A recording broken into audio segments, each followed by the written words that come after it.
Duffys Tavern, where the elite meet to eat. Archie the manager speaking. Duffy ain't here. Oh, well, Duffy. Well, I'm busy painting the Christmas Eve sign. It says, Jumbo Monstrous Christmas Party at Duffys Tavern. Dancing, entertainment, favors for ladies, 8-course dinner, Charles Coburn as Santa Claus, price per couple $1.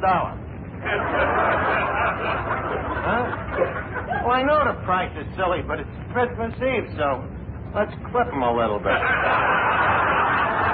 Yeah, that's right, Duffy. Charles Coburn, the big, portly gentleman with the sharp tongue, sort of a bloated Clifton Webb.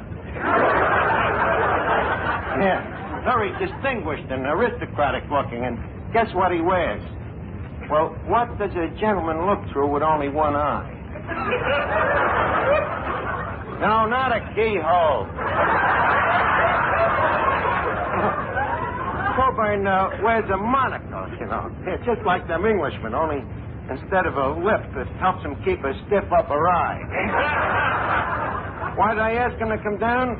Well, for the Christmas party, we're going to need somebody to play Santa Claus. And, things is a little slow in Hollywood, so I figure for a few bucks and a free meal, he'll jump at the chance. Yeah. Okay, I'll call you back, Duffy. Now, Eddie, leave us make the joint real nice and Christmassy, huh? All red and green. Well, I already started. How? I rearranged the free lunch. Oh, good. What did you use for red? Tomatoes. Uh-huh. What did you use for the green? The liverwurst.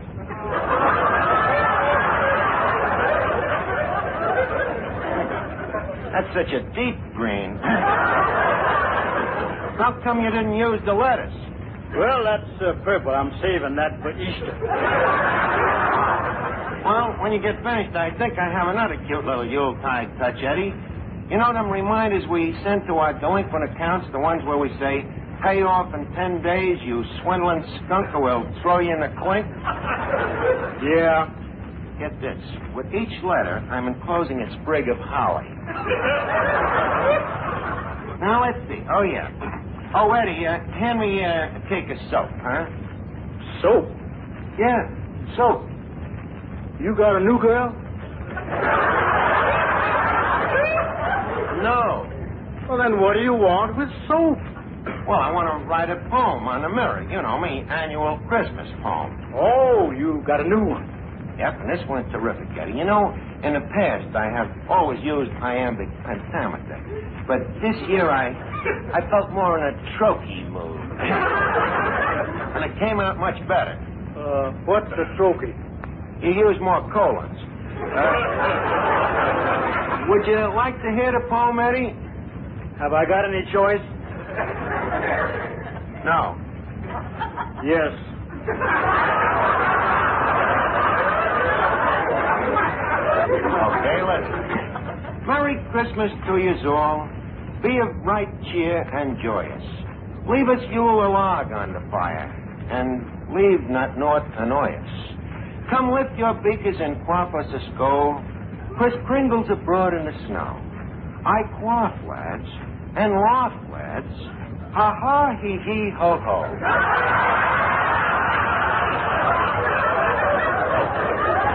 Well, Eddie, what do you think of it? Ha ha, hee hee, ho ho. In other words? In other words, it'll go beautifully with that cracked mirror. Eddie, give me that soap, and while I'm writing the poem, I want you to hang up them wreaths here. Where'll I hang them? Well, leave one dangle over each table. Well, that'll save time. What do you mean? After the customer's finished eating, we can lay the wreath right on his chest. Eddie, don't be such a ghoul, will you? Archie. Yeah, Miss Duffy. I have a message from Papa. Huh? He says that on Christmas, we don't do much business here anyway. Yeah?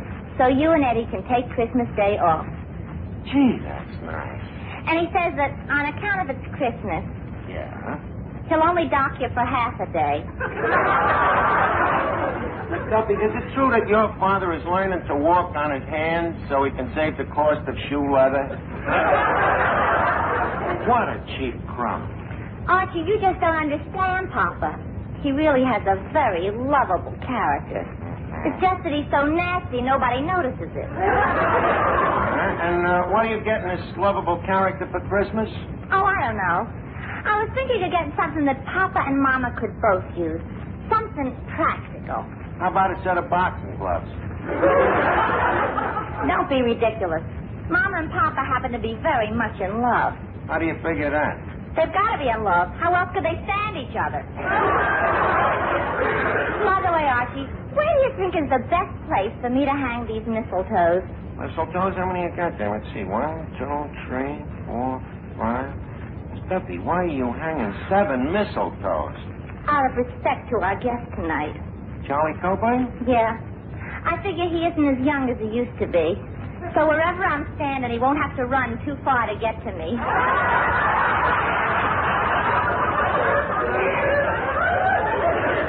Duffy, I'm afraid you're making the wish the grandfather to the door. Oh, no, I'm not.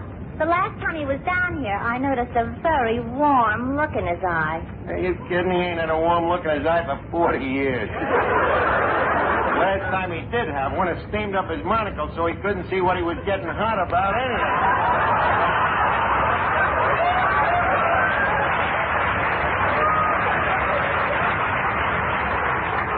And how come you're making passes at Coburn? What about that boyfriend of yours, that Rodney Haybinder? Oh, him. What's the trouble? I just found out what he's getting me for Christmas. A $2 bottle of perfume. Did you ever hear of anything so cheap? Just a minute. $2 for perfume might not be cheap. All depends. Is it a quarter or a fifth? Archie, everybody knows that perfume doesn't come in quarts or fifths. This is a pint.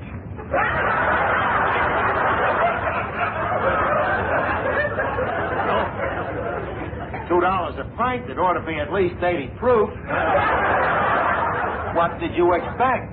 Well, I thought he'd at least get me a fur coat or maybe an alligator bag. Alligator bag? What would you do with it? You ain't got an alligator. Well, thank goodness I ain't got no problems about Christmas. I'm giving all my dames the same present. What? A nice practical gift, and yet very attractive. What is it? My picture. I was going past this snapshot parlor the other day, and I had 6 lovely portraits made. Here, take a look. Seems a shame to waste these pictures on Christmas. They're such a natural for Halloween. Hello, Art. Oh, hiya, Finnegan. Well, it looks like it's Christmas again, huh? It is? Yeah. Seems like only last year. Hey, Arch, guess who's here with me tonight? Oh, My brother Wilfred. Wilfred. Is that the tall, fat, ugly one? No, that's the mother. Wilfred's big brother, you know, the black sheep of the family. The black sheep? Yeah, the one with the brains. Oh, that one. Oh, yeah. Yeah, the one with the high Q. The what? The high Q. It's the way they measure brains. In other words, high Q is a scientific nickname for a genius. You know, liberally translated, it means intelligent quadruped.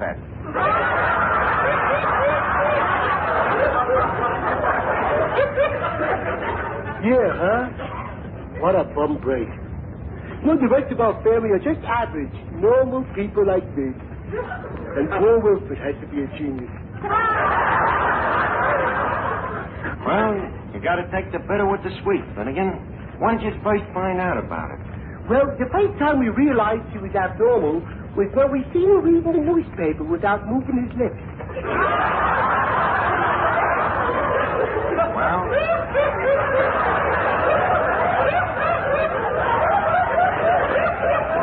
Well, leave us hope for the best. Maybe the kid will just turn out to be a ventriloquist. Excuse me. Hello? Oh, Duffy. Huh? You just sent me a package, but I shouldn't open till Christmas? It's a present?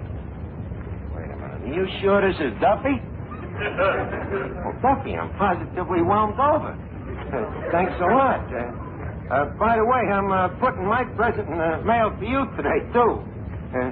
Yeah, it's nice to know that we feel this way about each other at Christmas time. You know, that one backwashes the other. Yeah, well, thanks a lot, Duffy. Let me see. Eddie, what can I get Duffy for Christmas? Wait. Hey, Roper. I got it. I'll send him one of me portraits. I didn't think you hated him that much.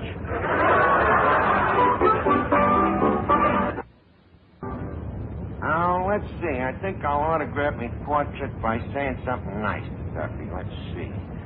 To my lovable employer, Duffy, in fond appreciation of all I have done for you.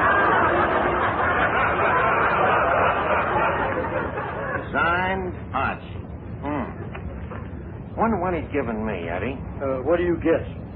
Oh, I don't know. Maybe some silk shirts, nice striped bathrobe, polo outfit. No, he knows I don't play polo. That would also eliminate the bathrobe.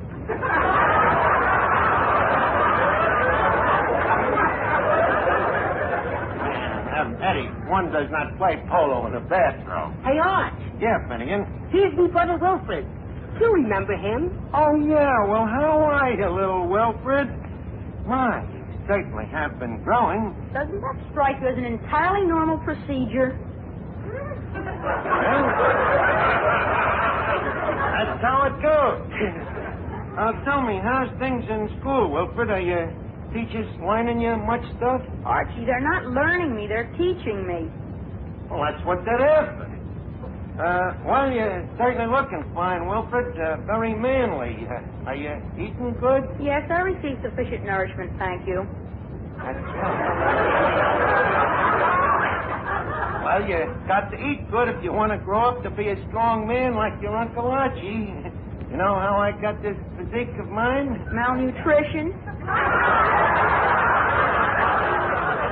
Yes, sir, and plenty of it. Yeah, always eat lots of bread, potatoes, pancakes. Well, I'm on a diet that prohibits carbohydrates. Carbo what rates?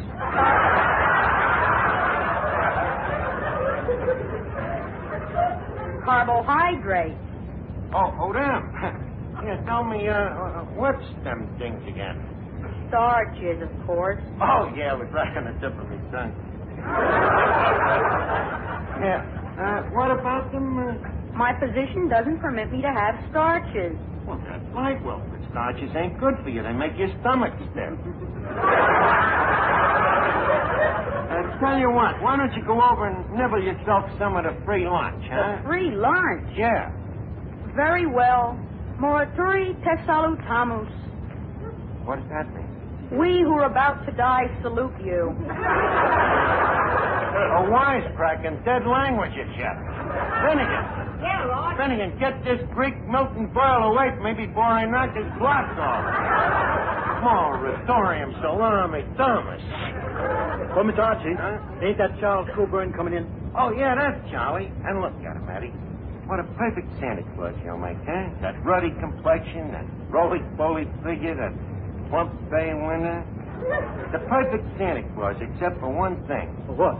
That sack in the back is a little too low slung. Well, greetings, Mr. Coburn.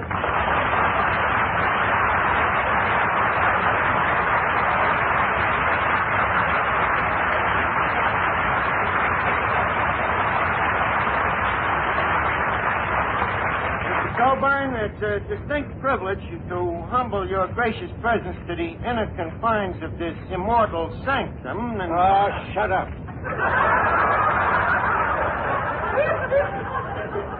Well, Where's Duffy? he's home.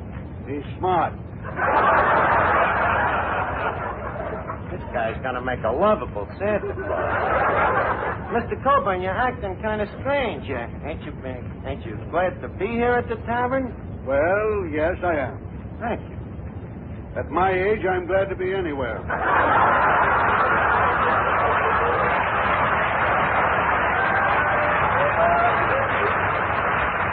What do you mean, your age? You ain't changed a bit since I last seen you. Well, you don't look so hot yourself.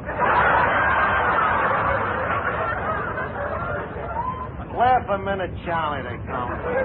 Well, nevertheless, we're glad to see you on this return visit. Return visit? Yeah, you've been here before. before. Impossible. One doesn't do this sort of thing twice. Charlie, you was here about 2 years ago. Amazing. I've been telling my psychiatrist it was only a dream. So what? At your age, dreams is a lot more fun, ain't they? What? Sorry, no intense offended. I'm really very sorry. How about introducing me? Introduce yourself. Okay. Oh, Mr. Coburn. Sir?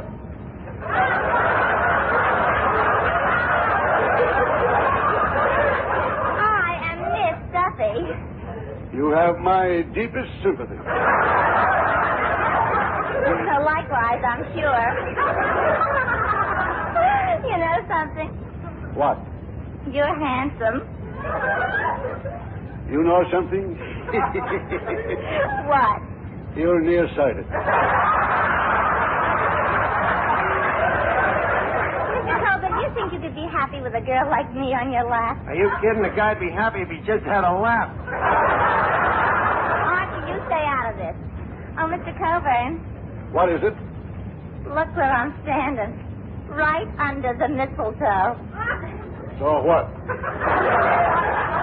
Well, are you going to kiss me? Tell you what. You hang from the ceiling and I'll kiss the mistletoe. Incidentally, Charlie, come on over and take a look at our mistletoe. I'll hold off Miss Duffy with a salad fork. Very well. Good. Oh, jingle bells, jingle all this. Hey, look who's under the mistletoe.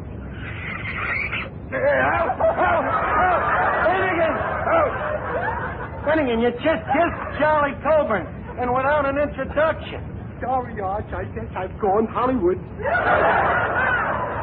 Charlie, maybe you should have settled for Miss Duffy. Well, yes, at least she didn't have a cigar in her mouth. That can be arranged. Get out of here, the both of you. Imagine kissing Charlie Coburn. Finnegan. Yeah, I guess I'll hate myself in the morning. Well, Archie, don't think this hasn't been peculiar, but... Look, Charlie, don't go yet. Tell me, what are you doing Christmas Eve? Christmas Eve? Yeah. Well, we have an old custom in our family, Archie. I always take Grandma to the fights. Oh, that's very sweet, but this time, why don't you let the dame go stag? Now, here's what I had in mind. We need a Santa Claus for our Christmas party, and I was thinking if we got some whiskers for you that, maybe... No, wait a minute. Me spend my Christmas in this rodance rotisserie?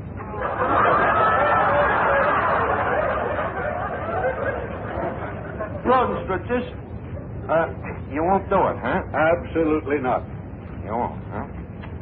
Oh, Miss Duffy, Finnegan, mistletoe time. Oh, good. Don't move, Mr. Coburn. Oh, jingle bells, jingle not bells. that again. Okay, then. Look, Charlie, you're dead. The joint is loaded with mistletoe, and you ain't got a chance unless I protect you. So what do you say?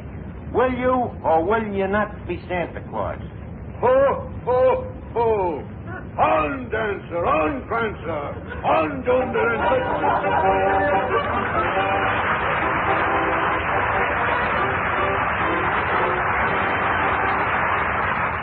Charlie, believe me, you love playing Santa Claus Christmas Eve. Giving out toys to all them little kids. Don't forget, you was a kid once yourself, wasn't you? There's no record of it. Well, they probably didn't keep records in them days. Come on, Charlie. You'll feel better just as soon as you talk to one of these kids and see what it's like. Hey, wait a minute. Hey, Finnegan, is your kid brother Wilfred still here? Yeah, he's right here, Arch. Good. Hey, Wilfred, come here. I'd like you to meet Santa Claus. Well, not the Santa Claus. That's right, young man. Ho, ho, ho. Well, son, I'll be coming down the chimney Christmas Eve, down your chimney. Thank you very much, but we have an oil burner. Wilfred, look, don't you believe in Santa Claus?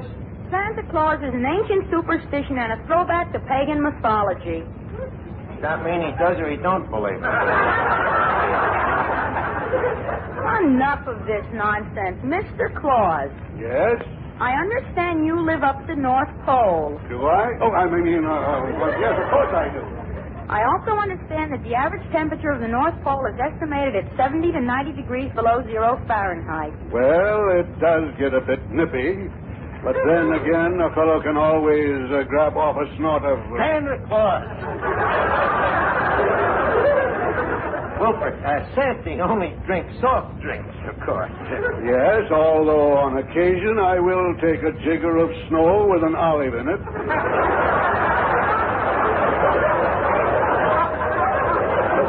So, be sure that you're a good boy now, Wilfred, because on Christmas Eve, Santa calls on every good boy and girl. How does he know where they live? I thought that question had popped up. Santa Claus keeps their numbers in a little red book. Don't you, Santa? Yes, sir. Yes, sirree. And some mighty fine numbers in that little red book.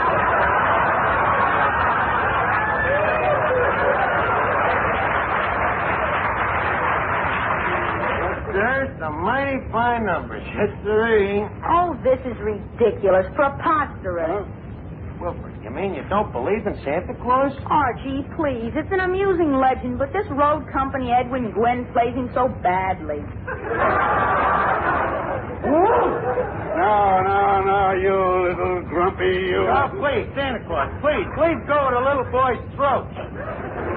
Then get me out of here. Well, look, Charlie, I'm sorry it turned out like this, but you can't let us down. You promised you'd be here on Christmas Eve. Don't worry, Archie. I'll be here on Christmas Eve. Playing Playing Santa Santa Claus. Yes, playing Good. Santa Claus. With a nice big bag over my back. And you know what I hope to have in that bag? What? Wilfred.